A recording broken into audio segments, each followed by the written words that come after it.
भगवद गीता अध्याय 4 को ज्ञान कर्म संन्यास योग कहा जाता है।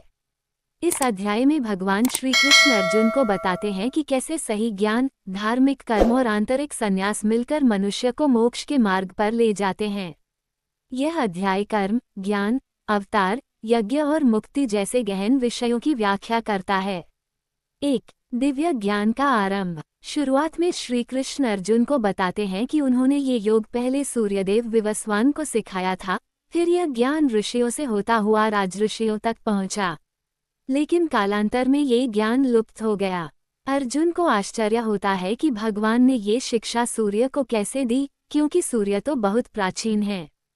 तब श्री कृष्ण बताते हैं कि उनके लिए जन्म और मृत्यु का चक्र अलग है, वे हर युग में अवतार लेकर धरती पर आते हैं। 2. भगवान के अवतार का रहस्य। कृष्ण कहते हैं कि जब जब धर्म की हानि और अधर्म की वृद्धि होती है, तब वे स्वयं अवतार ग्रहण करते हैं।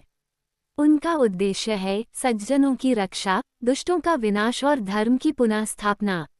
इस दिव्य अवतार रहस्य को जो मनुष्य पूरी श्रद्धा से समझ लेता है, वह जन्म मरण के बंधन से मुक्त हो जाता है। 3. कर्म और संन्यास का वास्तविक अर्थ। अर्जुन को कर्म के बारे में भ्रम था। क्या युद्ध करना पाप है? क्या संन्यास का अर्थ कर्म छोड़ देना है? कृष्ण बताते हैं कि सच्चा संन्यास कर्म छोड़ना नहीं, बल्कि कर्म के फल से स्वयं को अलग रखना है। जो व्यक्ति कर्म करता है परंतु फल की इच्छा नहीं रखता, वह वास्तव में सन्यासी कहलाता है।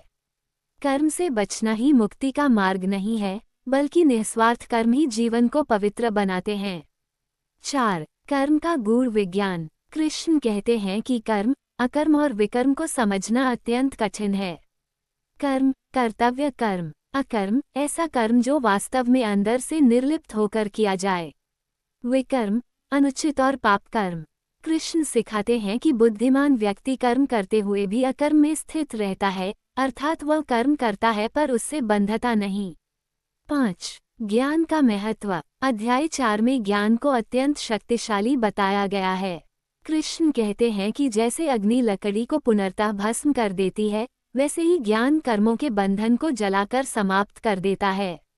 जो व्यक्ति अज्ञान में फंसा है, वह संदेह और भय से ग्रस्त रहता है, लेकिन ज्ञान प्राप्त करने वाला व्यक्ति आत्मा के स्वरूप को समझ लेता है।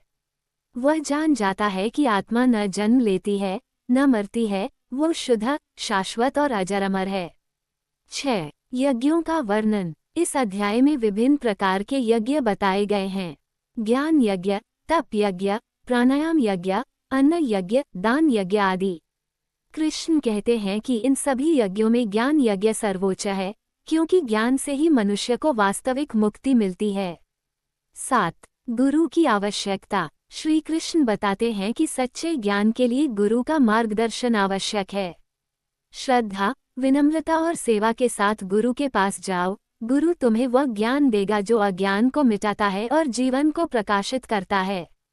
8. संदेह का नाश। अध्याय के अंत में कृष्ण अर्जुन से कहते हैं कि जो मनुष्य संदेह में रहता है, वह कभी सुखी नहीं हो सकता। संदेह मनुष्य की ऊर्जा और विश्वास को नष्ट कर देता है।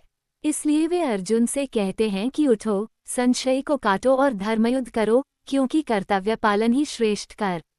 अध्याय 4 हमें सिखाता है कि भगवान के अवतार दिव्य उद्देश्य से होते हैं। कर्म का त्याग नहीं, बल्कि फल का त्याग ही संन्यास है।